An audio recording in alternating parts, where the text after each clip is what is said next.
Entre 1965 et 1973, plus de 2,7 millions de soldats américains ont été envoyés au Vietnam.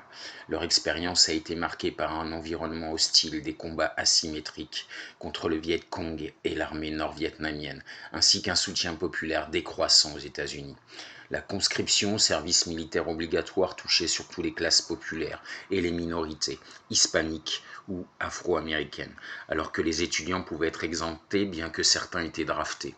Le service durait 1 an et les boys rentraient au pays incognito, mal vus et pointés du doigt, considérés comme des tueurs d'enfants.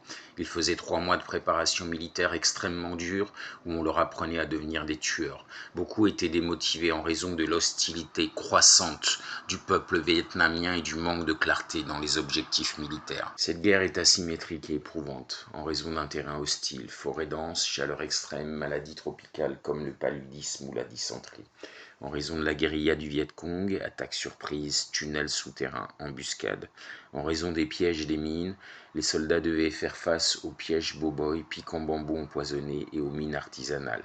L'ennemi était difficile à identifier, les paysans le jour, les combattants la nuit.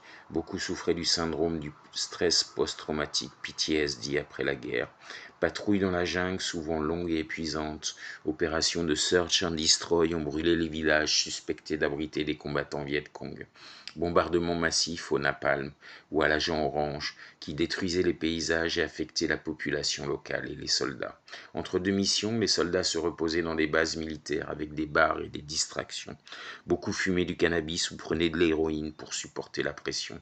La fraternité entre soldats était forte. Il n'y avait pas ou très peu de racisme entre noirs et blancs, mais l'ennui et la peur pesaient sur le moral. À partir de 68, avec l'offensive du Tet, l'opinion publique américaine bascule contre la guerre. Des soldats refusent d'obéir aux ordres ou désertent. On parle de fragging, attaque contre leurs propres officiers jugés incompétents. Des vétérans participent aux protestations contre la guerre à leur retour aux États-Unis.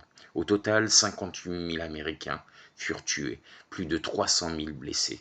Beaucoup de vétérans souffrent du syndrome post-traumatique, d'alcoolisme ou de toxicomanie. Les vétérans sont mal accueillis à leur retour, contrairement aux soldats des guerres précédentes. La guerre du Vietnam a marqué une génération entière de soldats, dont beaucoup ont ressenti un profond sentiment d'abandon après leur service. Elle a aussi transformé la perception de l'armée américaine et influencé la manière dont les États-Unis mènent leur guerre moderne.